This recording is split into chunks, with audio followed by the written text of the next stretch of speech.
All right, here's the big question. What is the main point of this story? I know you've heard this story, but what's the main point of it? Is it that the bigger they are, the harder they fall? I mean, that literally is a proverb that comes right from this story that people get. How about there's always hope for the underdog, so never stop believing in yourself. Don't stop believing. Hold on to that feeling or whatever. Is that the main point? Or how about this? If you trust God, God will give you victory over all the giants in your life.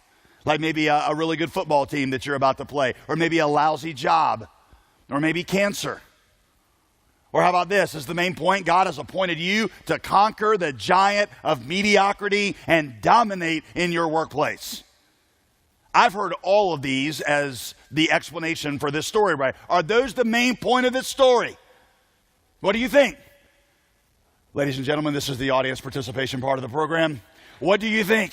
No. Let me teach you something about Bible interpretation. This is a mistake that people most often make with the Bible. The story of David, like all stories in the Bible, is not David, you. That's not the way it goes. In the Bible, it is David, Jesus, you. Don't ever cut out the middleman. At least in this form, don't cut out the middleman. We'll get to what it means for the giants in your life in a minute, but this book that we talk about every week, this book first and foremost is not a book about you. It's not even a book about your life. It is a book about him. It is not written to give you a bunch of heroes whose examples you're supposed to emulate as much as it is to give you a Savior that you're supposed to adore and to hope in. Jesus was the small, unassuming shepherd boy who fought the real giant, Satan, our sin, and the curse of death. He fought as our representative on our behalf while we all stood on the sidelines like cowards doing nothing to help him.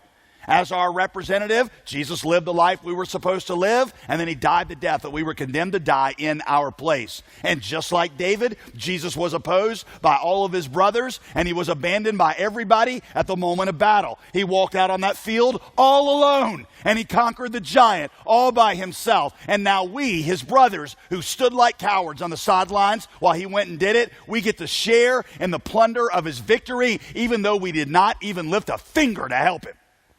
The real giant in our lives, our real Goliath, was our alienation from God and the penalty we owed because of our sin. And that is something that Jesus knocked out for us on the field of battle all by himself.